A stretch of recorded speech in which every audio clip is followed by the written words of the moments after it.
कहानी की शुरुआत में हम ऐना नाम की एक लड़की को देखती हैं जो कि मेंटल असाइलम में होती है और वो अपनी साइकियाट्रिस्ट से बात कर रही थी। ऐना के दिमाग पर बहुत गहरा असर पड़ा था, इसीलिए वो अपने पास्ट की बहुत सारी बातों को भूल चुकी थी।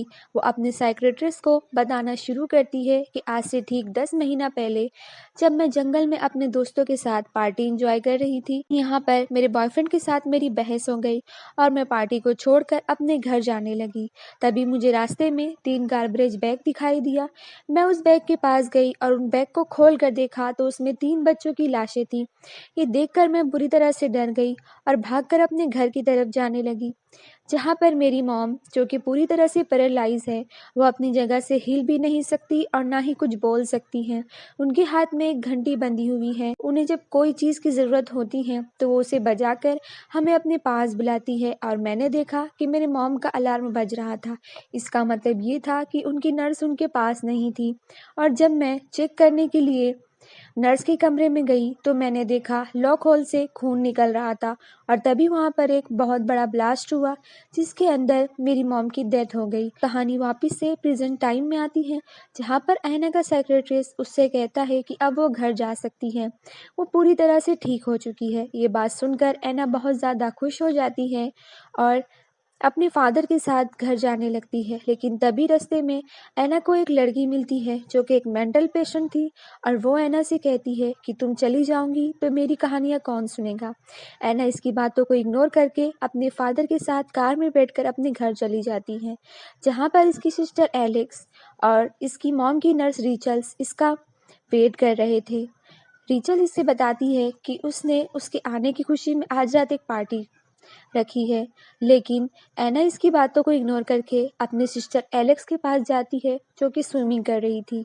एलेक्स ऐना से कहती है कि मैंने तुम्हें बहुत मिस किया और मैंने तुम्हें बहुत सारे लेटर्स भी लिखे थे जिसका तुमने मुझे जवाब भी नहीं दिया। ऐना उससे कहती है कि मुझे तुम्हारा एक भी लेटर नहीं मिला, जिस पर एलेक्स कहती है कि शायद डैड ने मेरा कोई तुम्हें पोस्ट ही नहीं किया और वो इस बात का जवाब मांगने के लिए अपने डैड के पास जाती है और ऐना दूर खड़ी ये देखती है कि उसके डैड एलेक्स की बातों का ध्यान नहीं दे रहे थे, बल्कि वो इसे सुन भी नहीं रहे थे। इसके बाद ऐना घर के अंदर जाकर उसे चेक करने लगती है तो वो देखती है कि दीवार पर उसकी मॉम का जो बोर्ड लगा था अब वो वहाँ पर नहीं है। तभी वहाँ पर रीचल आती है और उसे बताती है कि उसने घर को नए तरीके से डेकोरेट किया है और उसे उस बोर्ड की कोई ज़रूरत नहीं लग रही थी, इसलिए उसने उस बोर्ड को स्टोर रूम में रख दिया है। इसके बाद ऐना वहाँ पर स्टोर रूम में जाकर अपने मॉम के सामान को देखती है और उसे वहाँ पर वो बेल भी दिखाई देती है। उस बेल को लेकर आकर वो अपने रूम में रख देती है और सोने चले जाती है।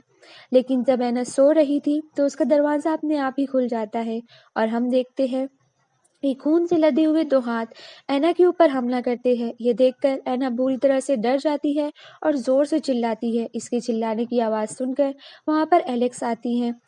एलेक्स ऐना से पूछती है कि क्या हुआ, जिस पर ऐना कहती है कि कुछ नहीं, बस मैं थोड़ी सी डर गई। इसके अगली सुबह हम देखते हैं कि ऐना अपने मॉम कीबोर्ड को फिर से दीवार पर लगा रही थी। तभी वहाँ पर रीचल आती है और उससे कहती है कि वो बहुत जल्द उसकी नई मॉम बनने वाली है और वो चाहती हैं कि वो दोनों इस घर में बहुत अच्छी से मिलकर रहें। इसके बाद एलेक्स और ऐना स्विमिंग करने के लिए चले जाते हैं। तभी वहाँ पर ऐना का बॉयफ्रेंड भी आ जाता है जो कि एक डिलीवरी बॉय होता है और वो ऐना के घर पर सामान डिलीवर करने का काम किया करता था। बॉयफ्रेंड को देखकर एलेक्स वहाँ से चली जाती है। ऐना का बॉयफ्रेंड ऐना से कहता है, रात जो कुछ भी हुआ मैं उसके लिए माफ़ी चाहता हूँ और उस रात मैं तुम्हारा पीछा करते हुए तुम्हारे घर तक आया था और मैंने उस रात जो कुछ भी हुआ वो सब कुछ देखा। तभी वहाँ पर रिचल भी आ जाती है और सामान लेकर उसके बॉयफ्रेंड को यहाँ से जाने का कहती है। जब ऐना अपनी मॉम के लेक हाउस में जाती है तो उसे वहाँ पर अपनी मॉम का घोस्ट दिखाई देता है जो कि उसे ऊपर की तरफ इशारा करते हुए कुछ बताने की कोशिश कर रहा था। तभी वहाँ पर एलेक्स भी आ जाती है और वो ऐना से कहती है कि इनकी मॉम की मौत कोई हादसा नहीं बल्कि एक सोची समझी साजिश के तहत हुई है, क्योंकि कभी भी ऑयल कंटेनर अपने आप लीक नहीं होता, क्योंकि इस रात उनके घर पर जो ब्लास्ट हुआ था वो ऑयल कंटेनर लीक होने की वजह से ही हुआ था।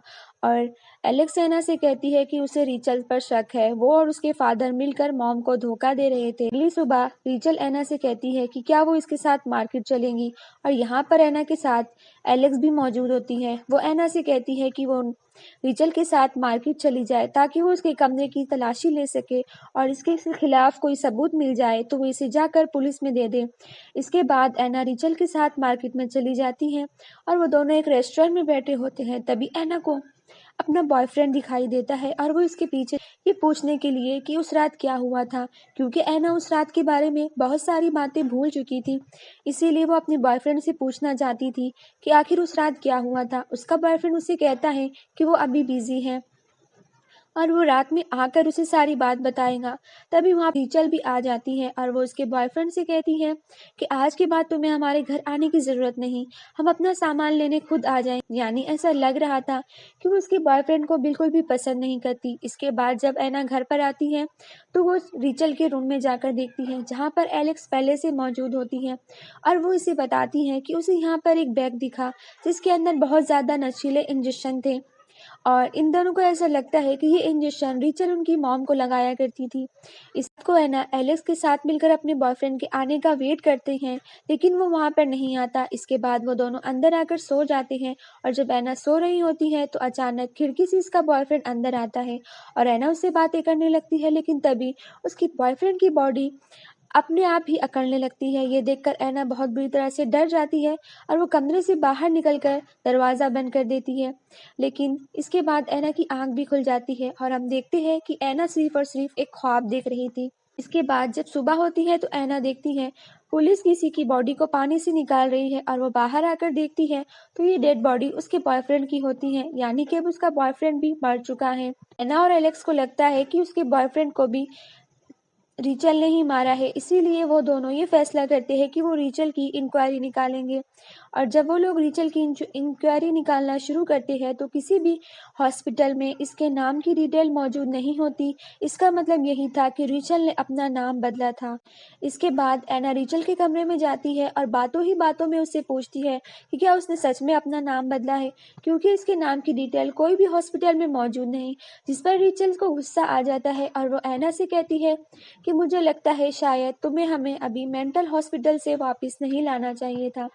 अगली रात ऐना के घर पर पार्टी होती है। फादर ऐना को कहते हैं कि वो रिचल की मदद करे। जब ऐना किचन में जाती है तो रिचल उसे एक गार्बेज बैग को बाहर रखने का कहती है जिसमें कचरा था।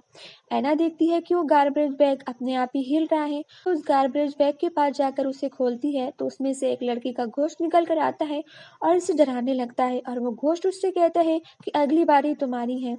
ऐना डर के मारे नीचे गिर जाती है और एक टेबल से टकरा जाती है, जिसकी वजह से टेबल पर रखा हुआ खाना नीचे गिर जाता है। और यहाँ पर रिचल और उसके डैड को ऐसा लग रहा था कि ऐना ने इनकी पार्टी खराब करने के लिए जानबूझकर ये सब कुछ किया है।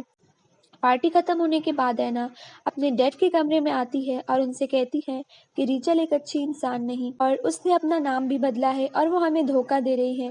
इस पर ऐना के डैड उसे कहते हैं कि शायद मुझे तुम्हारे सेक्रेटरी से एक बार फिर से बात करनी चाहिए। अगले दिन ऐना के फादर उनके घर से चले जाते हैं। अब रिचल, ऐना और एलेक्स घर पर अकेले ही होते हैं। तभी रिचल उन दोनों से कहती है कि तुम तैयार हो जाओ, हमें तुम्हारे बॉयफ्रेंड के फ्यूनरल पर जाना है। और जब वो लोग फ्यूनरल पर जाते हैं तो ऐना को वहाँ पर वही 3 बच्चों का घोस्ट दिखाई देता है। तभी ऐना उन घोस्ट का पीछा करती है और सीधा एक कब्र पर जाकर गिरती है जो कि इन्हीं बच्चों की थी। घर आकर ऐना इन बच्चों के नाम को सर्च करने लगती है तो इसे पता चलता है इन बच्चों की मॉम की मौत एक कार एक्सीडेंट में हुई थी। इसके बाद इनके फादर ने इनके लिए एक नर्स को हायर किया था और कुछ दिनों के बाद इन तीनों बच्चों को किसी ने बुरी तरह से जान से मार दिया था और फिर इनके फादर ने उस नर्स से शादी कर ली थी। जब ऐना इनकी फैमिली फोटो को देखती है तो उसमें जो नर्स होती है उसके गले में जो हार होता है वही हार अभी रिचल के पास भी होता है। इससे ऐना और एलेक्स को ये लगता है कि शायद वही नर्स रिचल है और उसने ही उन बच्चों को जान से मार दिया और अब वो ऐना की फैमिली के पर ऐना और उसकी एलेक्स ये फैसला करते हैं कि वो रिचल के कमरे में जाकर किसी भी तरह से उस हार को हासिल कर लेंगे और उसके बाद वो लोग पुलिस में जाकर ये सबूत दे देंगे कि वो नर्स ही है। इसके बाद है कि वो नीचे कार की चाबी लेकर तैयार खड़े ना और मैं नीचल के कमरे से जाकर वो नेकलेस लेकर आती हूँ। और जब ऐना नीचे खड़ी थी थोड़ी देर के बाद उसे एलिस के चिल्लाने की आवाज सुनाई देती है, जिसे सुनकर ऐना ऊपर जाती है। एलिस के कमरे में जाती है तो देखती है एलिस वही नेकलेस हाथ में लेकर खड़ी है और ऐना से कहती है कि तुम दोनों को ऐसा नहीं करना चाहिए था। अब जो होगा उसकी जिम्मेदार तुम दोनों खुद होंगी। ये कहते हुए रिचल ऐना को वो बेहोशी का इंजेक्शन लगाने वाली होती है, लेकिन तभी ऐना उसके ऊपर हमला करके वहां से भाग जाती है। एलेक्स के कमरे में आकर देखती है तो एलेक्स जमीन पर पड़ी होती है और वो बहुत ज्यादा जख्मी होती है और उसकी ये हालत रिचल ने की थी। इससे पहले कि रिचल ऐना के ऊपर हमला करती, ऐना रिचल के हाथ से वो नेकलेस लेकर भाग जाती है और पुलिस स्टेशन पहुंचने के बाद ऐना शरीफ को सारी बात बताते हुए कहती है कि आज से कई दिनों पहले एक नर्स ने 3 बच्चों को जान से मार दिया था और अब वो नर्स हमारे घर पर मौजूद है और उसने मेरी मॉम को जान से मार दिया और अब वो मेरी सिस्टर को जख्मी भी किया है जो कि मेरे घर पर ही है। आप मेरे साथ मेरे घर चलो और उस नर्स को पकड़ लो। जिस पर शरीफ उससे कहते हैं कि तुम यहाँ सोफे पर बैठ जाओ, मुझे कुछ और इन्वेस्टिगेशन करना है। इसके बाद जब ऐना सोफे पर बैठती है तो बैठे बैठे वो सो जाती है। उसकी आंख खुलती है तो वो अपने सामने शेरिफ और रिचल को देखती है और रिचल यहाँ पर उसे बेहोशी का इंजेक्शन लगा देती है और उठाकर उसे अपने घर लेकर जाती है। इसके बाद जब ऐना की आंख खुलती है तो रिचल उसके सामने होती है और वो उससे कहती है कि हाँ, मैं कभी भी माँ नहीं बन सकती, इसीलिए मैं एक अच्छी माँ बनकर तुम दोनों के साथ रहना चाहती थी, लेकिन तुम दोनों ने मेरे साथ बहुत बुरा किया। बाद ऐना रिचल के पीछे एलेक्स को देखती है जो कि उसे उंगली के इशारे से खामोश रहने का बोलती है और तभी ऐना फिर से बेहोश हो जाती है। और जब ऐना की आंख खुलती है तो वो देखती है फर्श पर बहुत सारा खून पड़ा हुआ होता है। ऐना उस खून को पीछा करते हुए जाती है। उसे बाहर एक गार्बेज बैग दिखाई देता है और उस गार्बेज बैग में रिचल की डेड बॉडी होती है। तभी वहां पर एलेक्स आती है और उसके हाथ में एक चाकू होता है और एलेक्स ऐना से कहती है कि उसने जो कुछ भी किया वो बिल्कुल सही किया। इसके बाद वहां पर ऐना के फादर भी आ जाते हैं और वो अपने फादर को बताने लगती है कि रिचल ने उन दोनों को जान से मारने की कोशिश की थी, इसीलिए उन दोनों ने रिचल को मार दिया। इस पर उसके फादर उसे रिलैक्स करते हुए कहते हैं कि उस दिन जो ब्लास्ट हुआ था उधर एलेक्स भी जान से मारी गई थी। ये सुनकर ऐना के बाजू जो एलेक्स खड़ी थी वो वहां से गायब हो जाती है। बाद ऐना के फादर ऐना से कहते हैं कि तुमने मुझसे कहा था कि तुम्हारी मॉम की मौत एक हादसा नहीं बल्कि एक सोची समझी साजिश थी, तो मुझे बताओ उस दिन क्या हुआ था। और अब ऐना को सब कुछ याद आ जाता है कि दरअसल जब वो अपने बॉयफ्रेंड से झगड़ा करने के बाद अपने घर में गई थी तो उसने देखा था कि उसकी मॉम की नर्स उसके मॉम के कमरे में नहीं है।